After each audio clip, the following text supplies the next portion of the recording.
Welcome to the Cultivation Podcast. I'm your host, Tom Hamill. This is Season 6, and we are talking about self-care, making sure you're investing in yourself, rejuvenating, reviving, and resting yourself. And today's episode is really about our spiritual being. I know that we don't do a lot of spiritual talks on the podcast, but it's super important that when we're taking care of ourselves that we really look at our whole being, not just one aspect. So some of the things we've already talked about, we've talked about our work, we've talked about our emotions, we've talked about our physical. If you haven't gotten to those episodes, they're all part of this season. And so really today I want to talk to you about our spiritual being.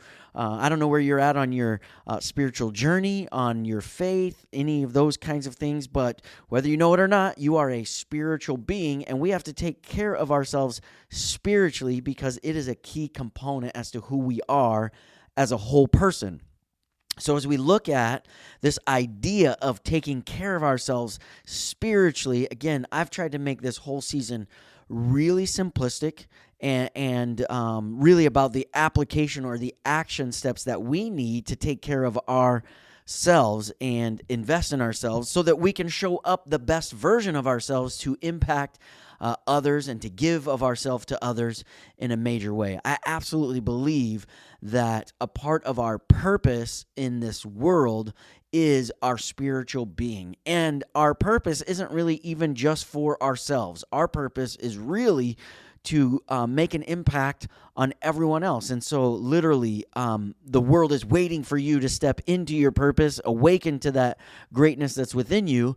And you can't do that by ignoring the spiritual side of who you are as a human being. So what does it mean to look at spiritual self-care? I got a few notes here, and we'll go over some things really simple for us to do. This involves having a sense of perspective, really that spiritual sense. It's a sense of perspective that is beyond the day-to-day life, right? Realizing there's another realm, there's another dimension, and again, I'm not trying to get too out there, but just going, hey, to have a spiritual sense, go, hey, life is not just about the day-to-day activity, the day-to-day grinds. It's not just going from Monday to Tuesday. Life is actually lived on another plane, in a spiritual plane, a spiritual realm. So how do we take care of ourselves? Number one, first and foremost, I would say we've got to engage in reflective practices like meditation, prayer, silence and solitude. It's super important,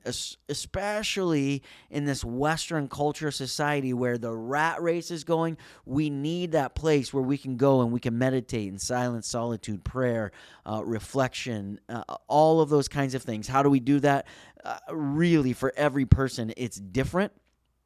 So without getting dogmatic about how that looks for you, there's a lot of freedom there, but some tools that are used.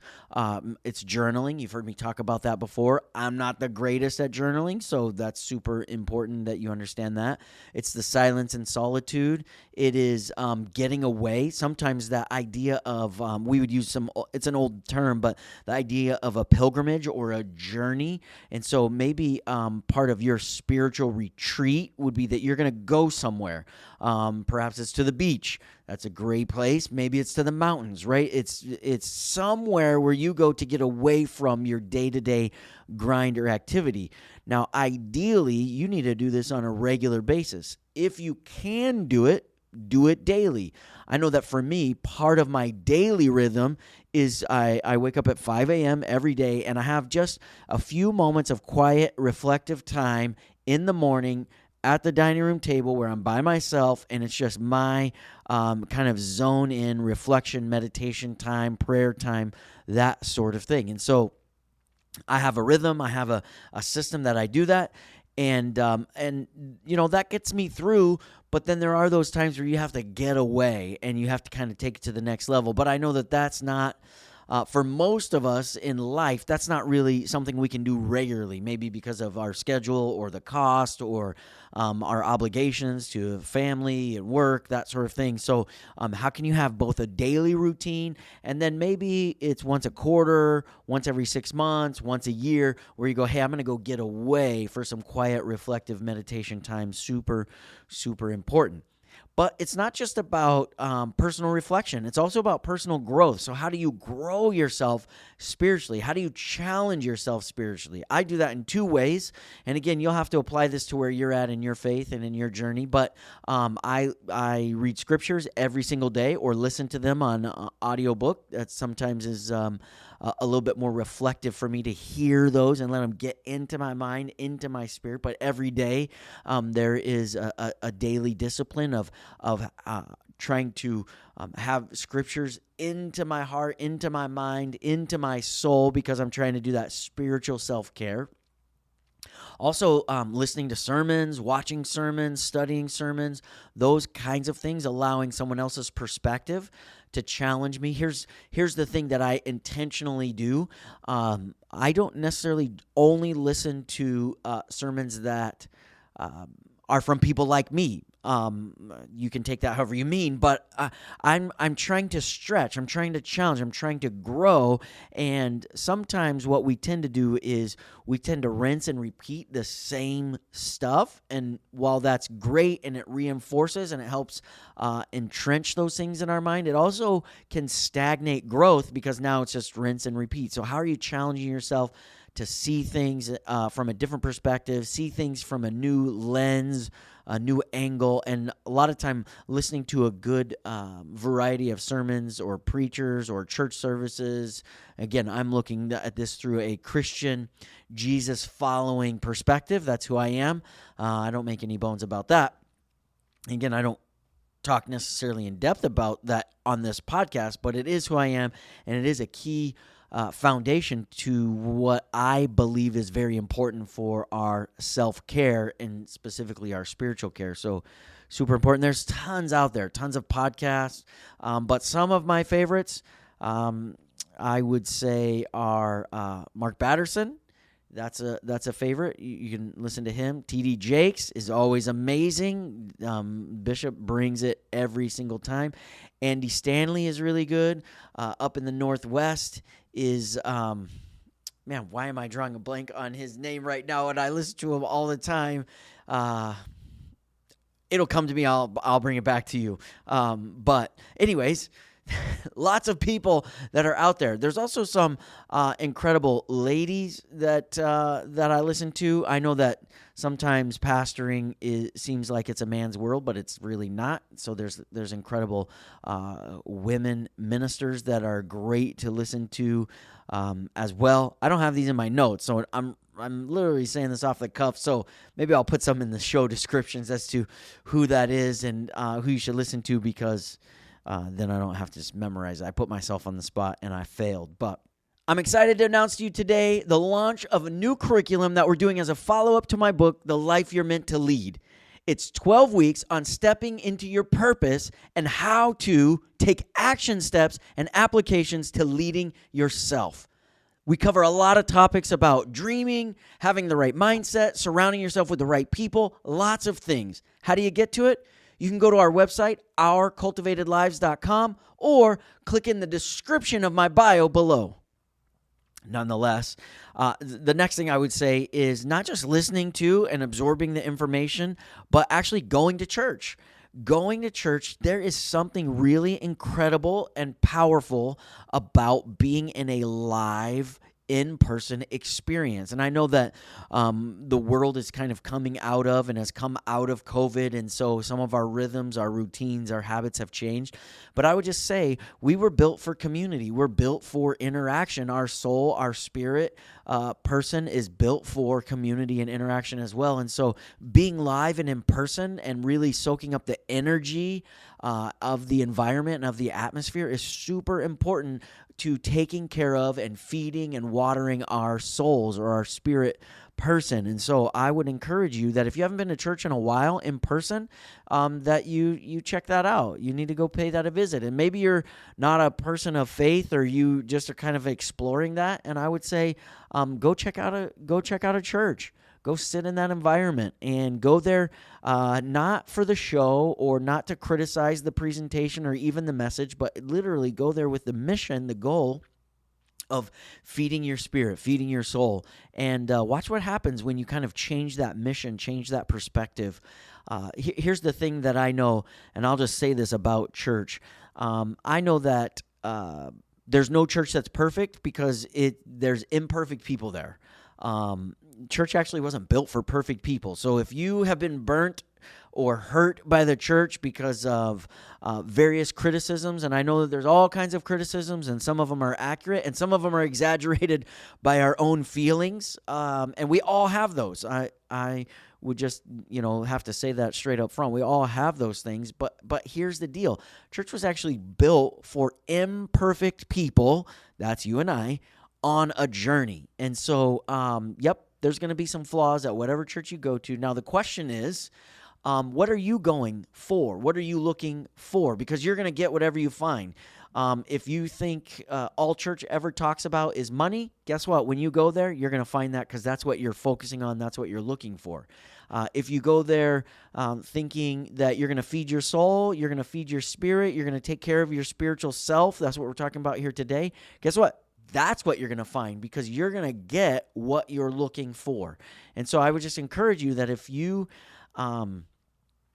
if you've been critical of church, I'm not here to defend it. Again, lots of mistakes, lots of flaws. There's people with flaws that are at church. Again, that's who it was made for. My question to you, my challenge to you is, what are you looking for? Because that's what you're going to find. If you're looking for flaws, mistakes, hypocrites, you're going to find all those things. If you're looking to have community, feed your soul, take care of yourself, challenge yourself, you're going to find that. So again, you're going to get what you're looking for. Moving on from that, again, taking care of our soul, this idea of self-care, I would just tell you, for me, getting out into creation, getting out into nature, and really looking at that with a new lens, the majesty, the majesty of creation. And you hear me talk about this often, about living the adventurous life and getting out there and experiencing adventure. It's so important because it does more than just exhilarate us physically. Yes, they're fun.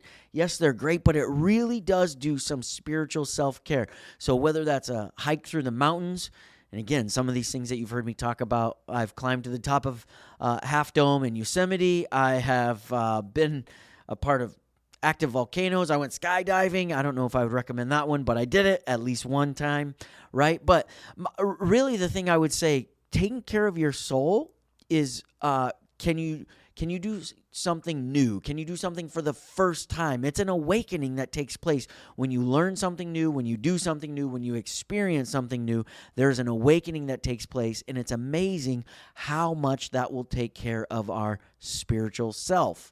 Right? And again, you are a spiritual being. You need to give yourself permission for that. You need to give yourself a recognition and an ownership of that. And then you need to take care of your spiritual being. And really being out in creation is a great way to kind of awaken and invest and really revive that spiritual being that is inside of you. Perhaps you've ignored, perhaps you've let go, perhaps you haven't really taken care of, but it's so important that you do that. And so for me, I'm not a camper, honestly. I don't go camping. I don't do those things. I'm not a fisherman. I don't go fishing.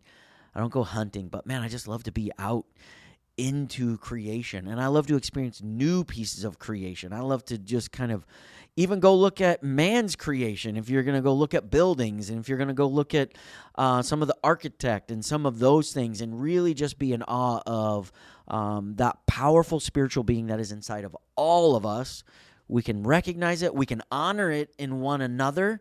And that would be the next thing that I would say about that. Not just getting out into creation, but honoring the creative spirit and the creative spiritual being that is in each other is actually self-rewarding. I know that seems kind of counterintuitive. You're like, wait, I'm going to recognize the spiritual being that's in someone else, and that's going to feed mine. Yeah, there's an awakening. There is a spiritual connection that happens, not in a weird way, but just in a natural, spiritual way where you go, hey, you're a spiritual being, you're a spiritual person, and I just recognize in that. I see that spirit in you, and it's awesome, it's amazing, and it just rings in my own heart, my own spirit.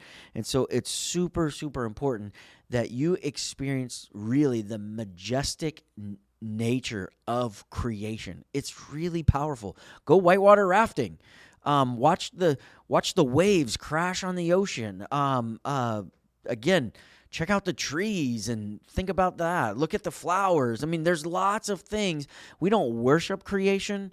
We don't bow to that, but we do experience the majesty of it and go, hey, there's a creator that created me, and that feeds our spirit. That takes care of that spiritual man, and it really is some self-care on a spiritual level.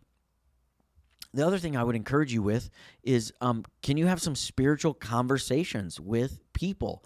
And I know that not everyone is ready for spiritual conversations, whatever that looks like or means to you, but I would just say this, that too many times we get so caught up in this world, and again, the rat race, and I'm not knocking that. I'm busy. I'm an entrepreneur. I'm a business owner and person, and I have a regular job. I'm a dad, right? And so not all of my life is consumed by the spiritual side of my life, but we can't ignore it either, right? And so one of the ways that we take care of our spiritual self is schedule some time or have a group of people where you can actually have some spiritual conversations with, where you're not just doing it alone, but you're doing it in a group or a small group or a community group or something of that nature, a house group, whatever that would be, look like for you. But be intentional. Understand that a spiritual being is part of who you are. And so when it comes to taking care of our holistic self, again, we've talked about the physical, fit and healthy and investing in ourselves that way. We've talked about the mindset and the emotions. We've talked about the workplace and the professional, right? And so really we're just closing the whole loop on our whole person and who we are.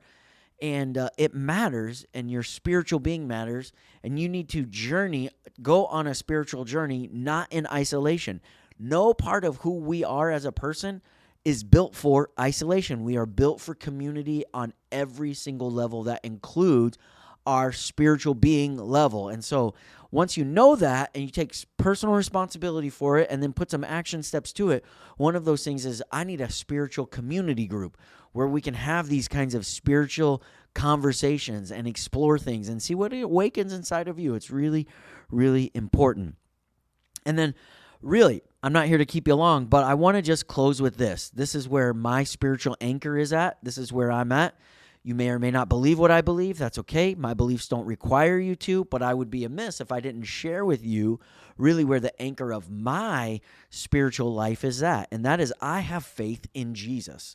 I believe and have an encounter with God that says Jesus Christ is the Son of God, that he died for the forgiveness and the removal of my sins or my barrier between God, and that my true spiritual awakening or the care for my spirit, man, comes from uniting myself with Jesus. And so I'm just letting you know where I'm at. And if you want to have a conversation in regards to that, I'm certainly willing to and would invite that. And we can connect in lots of ways. But I'd love for you to connect with me on social media. We're on Facebook, Instagram, and Twitter, and we're on all of those at Tom Hamill. You can send me a message. I'd love to engage with you in that conversation. I also give this full story in my book, The Life You're Meant to Lead, really on how that happened. It's really a crazy, dramatic story on how I came to that conclusion, and I give the full story. I'm not going to spend that whole time here, but I give that full story in the book and how we need to lead ourselves spiritually. So that's The Life You're Meant to Lead. You can pick that up on Amazon. You can search for Tom Hamill or the book title, The Life You're Meant to Lead.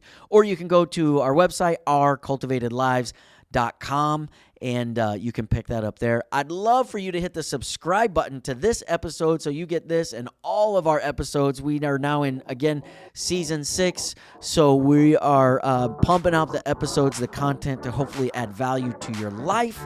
But thanks for listening. That's this week's episode of the Cultivation Podcast. Thanks for checking out this week's episode. Be sure to hit the like button, as well as make your comments in the comment section. We'd love to hear from you and journey with you. Also, hit the subscribe button so that you don't miss out on all the other incredible content we have coming at you.